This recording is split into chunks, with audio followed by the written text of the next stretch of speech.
The opioid epidemic has been an issue on the forefront of the city of Worcester for years. But a recent study from the Drug Enforcement Administration is looking at how it all started and shows Worcester saw the highest number of opioid prescribed pills in all of New England. Our Brittany Schaefer has those details.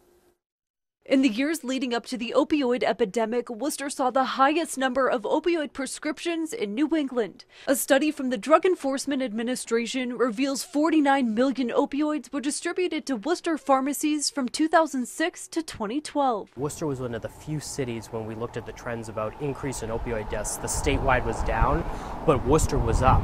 And really, I believe that this report has a correlation to that. The study shows Worcester has more than 4 times the amount of prescribed opioid pills than Boston. 17th Worcester District State Representative David LaBeouf has filed 2 bills this year to combat the issue. Require all physicians to essentially have an informed consent document when they're talking to someone before prescribing an opioid prescription.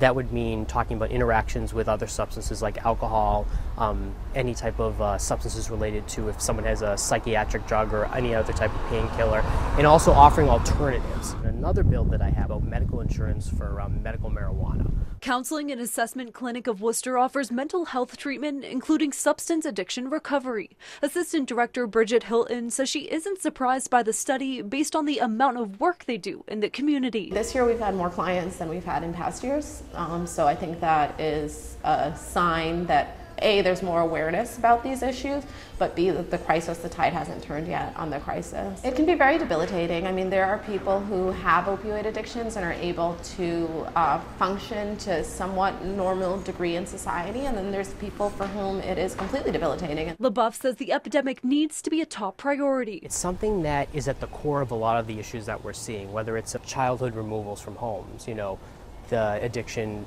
issue is contributing to homelessness. Brittany Schaefer, Worcester News Tonight.